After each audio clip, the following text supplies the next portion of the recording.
Hello, আমি এখন লুভরের ভেতরে আছি, নট দ্য মেইন লুভর। এটা অ্যাকচুয়ালি ফার্নিচার মার্কেট চায়নার। সো ফার্নিচার এক্সিবিশন সেন্টার এবং এক্সপেরিয়েন্স সেন্টার। সো আমি এখানে অলমোস্ট 1.5 ঘন্টার মতো শুধু হাঁটলাম।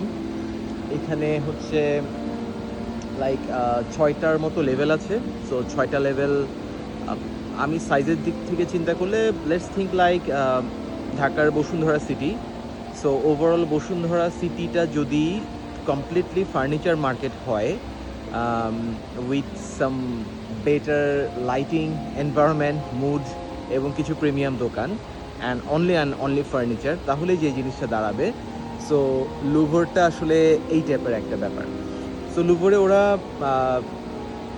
যে কারণে লুভর নামটা দেওয়া, যে এখানে অ্যাকচুয়ালি ওরা ফার্নিচারগুলোকে আর্ট পিসের মতো চিন্তা করতেছে, আবার শোরুমগুলোকে গ্যালারির মতো চিন্তা করতেছে, which is in a sense really true. এখানে আমি বলবো না ভ্যারিয়েশন কথাটা উচ্চারণ করাটা ঠিক হবে না, because it's not about the variation of furnitures. এখানে টোটালি সবগুলো দোকানই অ্যাকচুয়ালি ইউনিক। আমি হাতে গোনা 3টা বা 4টা দোকান পাইছি যেখান থেকে মূলত বাংলাদেশে কিছু ফার্নিচার শোরুমগুলোতে ফার্নিচার দেখা যায়, লাইক কিছু ক্লাসিক্যাল ফার্নিচার, ক্লাসিক্যাল মোল্ডিংয়ের ফার্নিচার, কিছু গোল্ড প্লেটেড কিছু ফার্নিচার, মানে নট রিয়েল গোল্ড, গোল্ড কালারের কিছু ফার্নিচার, এবং কিছু গ্লসি ফিনিশের কিছু ফার্নিচার যেগুলো আমাদের দেশে সাধারণত আমরা দেখি। ওই ফার্নিচারগুলো এখানে কয়েকটা দোকান পাইছি, হাতে গোনা 3 থেকে 4টা হবে। বাট বাকি যে দোকানগুলো আছে ওটাকে আমি আসলে ভ্যারিয়েশন বলতে পারতেছি না, because each and every shop are unique. So এখানে আমি উডেন টাচের কিছু ফার্নিচার দেখছি, যেটা বেসিক্যালি লিটারালি কখনো দেখা যায়নি, মেইনলি বিকজ এখানে চায়নার কালচারের সাথে আসলে অনেকটুকু কানেক্টেড। সো ফার্নিচারগুলোর মধ্যে একটা এন্টিক ব্যাপার আছে, এবং গড নোজ যে ওরা আসলে এই ক্রাফটসম্যানশিপ কীভাবে আনছে, আমি একটু পর দেখাচ্ছি। সো ভেরি অ্যান্টিক পিসের কিছু ফার্নিচার। তো আমার কাছে মনে হচ্ছিল যে আমাদের দেশে যে চাইনিজ রেস্টুরেন্টগুলো আছে ওগুলোতে কেন আমরা মডার্ন ডিজাইন করতে যাই, বা হালকা পাতলা লাল এবং মানে রেড, ব্ল্যাক এবং কিছু উডেন টাচ ছাড়া অন্য কোনো ডিজাইন আমরা আসলে আনতে পারি না। বাট রেস্টুরেন্টে কিন্তু আসলে ইন্টেরিয়র করার মতো আসলে বাজেট থাকে, সামহাও এই বাজেটটা মেনটেন করা যায়। মানুষজন তখন না আসলে খাওয়ার তো সবসময় মানে ক্ষুধা লাগলে আপনি খাবেন, বেড়াতে যাওয়ার জন্য কোনো জায়গা পাচ্ছেন না, খাবেন। বাট আমাদের দেশে শুধুমাত্র ঘোরাফেরা করার জন্য বা আমি রেস্টুরেন্টটা দেখতে যাব, এই টাইপের রেস্টুরেন্ট আসলে খুবই কম। মডার্ন ফিনিশের প্রচুর আছে, মানে একটু কালচারালভাবে যদি আমরা একটা টাচ পেতে চাই, কালচারালভাবে যদি এক্সপ্লোর করতে চাই, তাহলে এই টাইপের রেস্টুরেন্ট আসলে প্রচুর কম আমার কাছে মনে হয় আর কি। সো এখানে উডেন বেসড কয়েকটা ফার্নিচারের দোকান দেখলাম। সো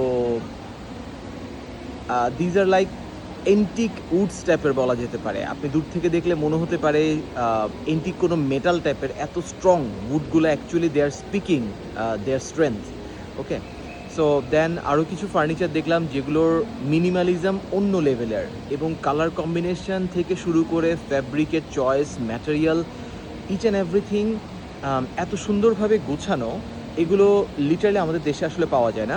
আমি কিছু কিছু ক্লায়েন্টের বাসায় এবং হচ্ছে কিছু কিছু অফিসে আমি দেখছি এখানে কিছু ফার্নিচার ওরা কালেকশন করে আনে, বাট স্টিল এখানে যে পরিমাণ আসলে ইউনিকনেস, কালেকশন এবং ভ্যারিয়েশন এবং হচ্ছে প্রেফারেন্স বা চয়েস, এটা আসলে আমাদের দেশের মার্কেটগুলোতে দেখা যায় না। সো এক নম্বর ব্যাপার হচ্ছে আমার কাছে মনে হচ্ছে যে চায়নার মার্কেটের যেই পরিমাণ আসলে কালেকশন, এটা বাংলাদেশের মার্কেটে নাই কেন। এবার আমি বাংলাদেশে গিয়ে আসলে সেটা বোঝার চেষ্টা করব, কারণ অনেক ক্লায়েন্টই তো আমাদের আছে। সো আমি বাংলাদেশের মানুষের রুচি তো আসলে খারাপ না, মানুষ ইউনিক কিছু খোঁজে। তো সেই জায়গায় যেখানে এখানে ইউনিকের এত ছড়াছড়ি, সেই জায়গায় আমরা বারবারই কেন সেম ফার্নিচার একের পর এক ইউজ করে যাচ্ছি। সবার বাসায় সেম ফার্নিচার, সবার বাসাতেই সেম লেদারের ফিনিশ, সেম ফ্যাব্রিকের ফিনিশ, সেম একটা wooden touch, everything is same. তো আমি যেটা কয়েকদিন ধরেই বলতেছিলাম যে আমি চায়না যাওয়ার মেইন পারপাসটা হচ্ছে বোর্ডম কাটানো ইন্টেরিয়রের। তো বোর্ডম কাটানোর জন্য এটা আসলে বেস্ট প্লেস আমার কাছে মনে হয়েছে। সো এখানে আরও অনেক অনেক অনেক মার্কেট আছে লুভর ছাড়াও। সো আমি তো জাস্ট আজকে একটাতে আসছি, এবং একটাতে জাস্ট 1.5 ঘন্টা হেঁটে আমি শুধুমাত্র কভার করলাম যে আসলে কি কি শপ আছে এখানে। সো আমি অল্প করে যদি দেখাই, তো এটা নিচে যেটা দেখা যাচ্ছে ওটা গ্রাউন্ড ফ্লোর। গ্রাউন্ড ফ্লোরে বেসিক্যালি ডিসিসি মার্কেটে তো আমরা সবাই গেছি। সো ডিসিসি মার্কেটটার মতো একটা ফ্লোর চিন্তা করা যেতে পারে, যেখানে গ্রাউন্ড ফ্লোরটা মূলত হচ্ছে কিছু অফিস সেট আপ এবং হচ্ছে প্রচুর চেয়ার টেবিলের দোকান, এবং হচ্ছে মাসাজ চেয়ার থেকে শুরু করে সবগুলোই আছে এখানে। গ্রাউন্ড ফ্লোরটা মূলত এটা। দেন সেকেন্ড ফ্লোর থেকে কিছুটা সোফা সেট এবং ভেরি ইউনিক সোফা সেট এবং লিভিং রুম বেডরুমের কিছু ফার্নিচার, এবং হচ্ছে এরপর থার্ড ফ্লোরে লাইটিংয়ের কিছু দোকান আছে, এবং লাইটিংগুলোও ওই যে যেটা বললাম যে আমাদের দেশে যেটা হয় যে আমরা গদবাঁধা সবগুলো লাইটিং ফিক্সচার রেখে আমরা আসলে দোকানটাকে অনেক ক্লামজি করে ফেলি, বাট এখানে ওরা যেগুলো আসলে খুবই ইউনিক ওগুলোই শো করার জন্য রাখছে। এরপর ভেতরে আবার ক্যাটালগ আছে, আপনি ক্যাটালগ দেখে আরও অনেক কিছু চুজ করতে পারবেন। বাট যেগুলো দেখা যাচ্ছে সেগুলো আসলেই খুবই মাস্টারপিস টাইপের আর কি। আমি বাংলাদেশের জুয়েলারি শপ অথবা কসমেটিক্স শপের জন্য আসলে প্রচুর লাইটিং আমার মাথায় ঘোরাফেরা করতেছে, যেগুলো খুব ইজিলি আসলে দেওয়া যেতে পারে, বাট ফর সাম রিজন আমরা খুবই টিপিক্যালভাবে অথবা লেটসে আমরা সেফ প্লে করতে চাই মোস্ট প্রবাবলি, যে কারণে আমরা আসলে এক্সপেরিমেন্টটা করতে চাই না। আর এরপরে হচ্ছে একদম টপ ফ্লোরে হচ্ছে একটা রেস্টুরেন্ট আছে, আর সাথে কিছু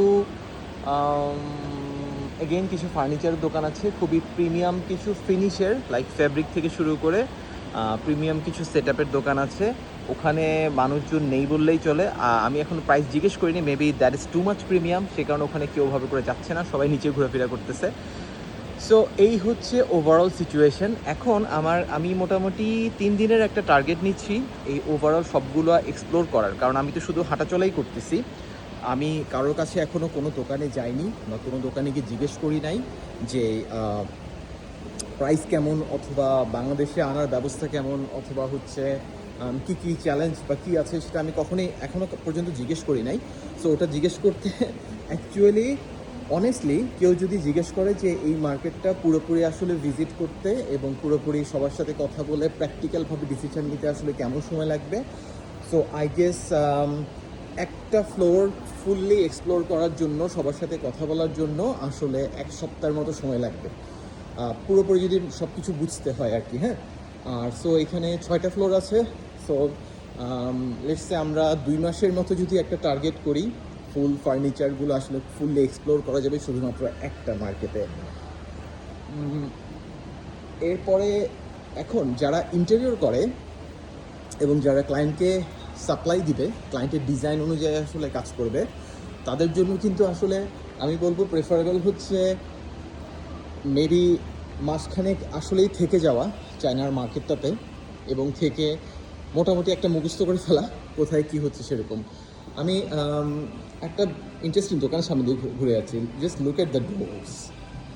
দরজাটা দেখেন, দরজাগুলো দেখেন এখানে, এটা বেসিক্যালি উইন্ডো ডোরের দোকান। Pretty amazing. আমি জানি না বাংলাদেশে এই টাইপের ডোর হাইটটা অনেক বড় আইনো এবং লেন্থও অনেক বড়, বাট ভিলাগুলোতে বা আমরা যখন ভ্যাকেশন হাউস করি তখন আসলে এগুলো ইজিলি দেওয়া যাবে। এবং একটা মজার ব্যাপার হচ্ছে এখানে এই যে এটা হচ্ছে স্কাইলাইট। তো স্কাইলাইটের কালচারটাও আমাদের দেশে আসলে নাই। আইনো আমাদের দেশে প্রচুর আলো বাতাসের ব্যবস্থা আছে, বাট এই স্কাইলাইটের ব্যবস্থাটা রাখলে যেটা হয় অনেক বোর্ডন কেটে যায়। এখানে ফেক লাইট আসলে ইউজ করা হচ্ছে, ডে লাইটের অনেকগুলো ভ্যারিয়েশন, যেটার মাধ্যমে বোর্ডন কাটানো আছে এবং সাথে ওয়ার্ম লাইট দিয়ে আসলে জিনিসটা করা আছে। লাইক এখানে দিনের বেলার একটা এফেক্ট চলে আসছে না, ওটাই বেসিক্যালি স্কাইলাইট।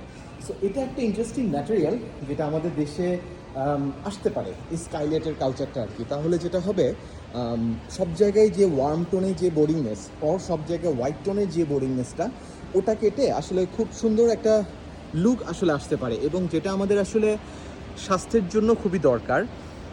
আমি একবার আমার একটা ভিডিওতে বলছিলাম যে আমার ডায়েটিশিয়ান আমাকে যেটা রেফার করছিল যে সকালে উঠে আমরা আসলে প্রথম কাজ হচ্ছে দরজা জানালা সবগুলো খুলে দেওয়া, বডির ক্লকটাকে রেডি করা যে এখন সকাল হয়েছে, ঘুম থেকে উঠতে হবে, অ্যান্ড হচ্ছে রাতের দিকে আলো কমিয়ে আনা। সো আমি যদি বলি যে ওই পার্টটা হচ্ছে দিনের বেলা এবং এই পার্টটা হচ্ছে রাতের বেলা, এই টাইপের একটা কালচার আমাদের রেডি করা, তাহলে যেটা হবে আমাদের ওভারঅল বায়োলজিক্যাল যে ক্লক, বডির যে ক্লক, সেটা আসলে সেট আপ হবে এবং আমাদের কাজের এফিসিয়েন্সিও আসলে বাড়বে। সো আচ্ছা, এখানে বাংলাদেশের পতাকা আমি খুঁজে পাচ্ছিলাম না। এখানে মোটামুটি সব দেশের পতাকা আছে, পতাকাগুলোর পারপাস কি আমি তাও জানি না, বাট বাংলাদেশের পতাকা নাই, খুবই আফসোসজনক ব্যাপার। এনিওয়ে, সো এটা হচ্ছে মোটামুটি একটা ওভারঅল আইডিয়া আমি দিলাম এখানে কী টাইপের শপ আছে এবং কিছু মডার্ন ফিনিশ আমি একটা একটা করে একটু পর সবই দেখাচ্ছি। সো আমি ফার্স্টে এখন আমার খুবই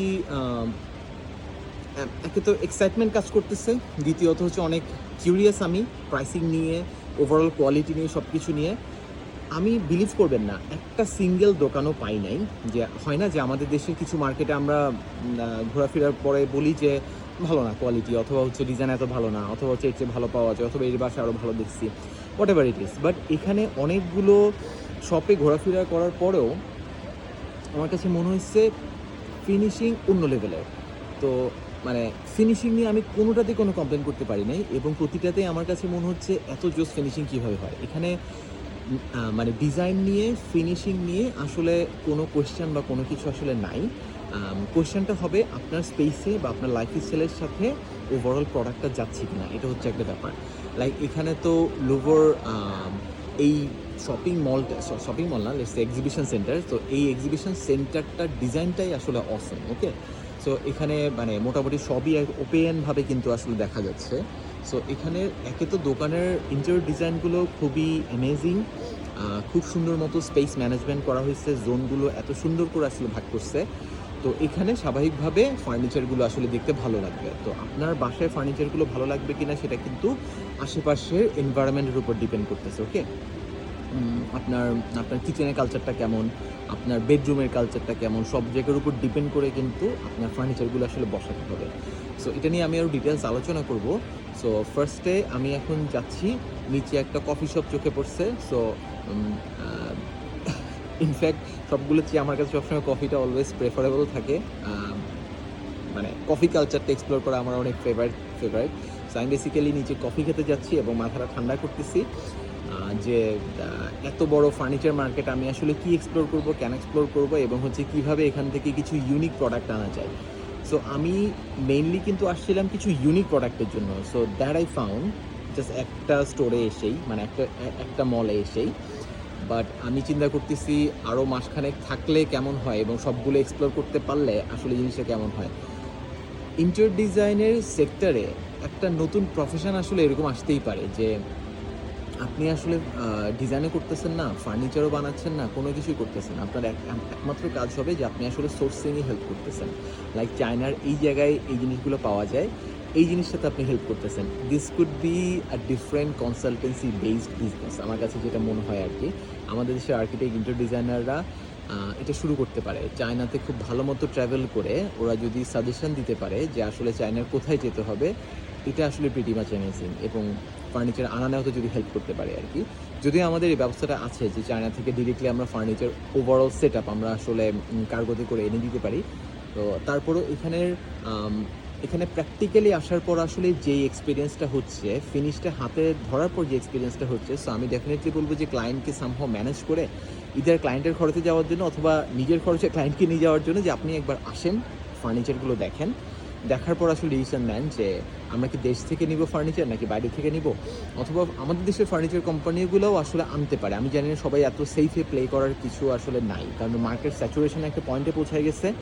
সো এখন যদি সবাই সেফে প্লে করতে যায়, বাংলাদেশের ওভারঅল ইন্টেরিয়র মার্কেট খুবই বোরিং হয়ে যাবে, বিশ্বাস করেন।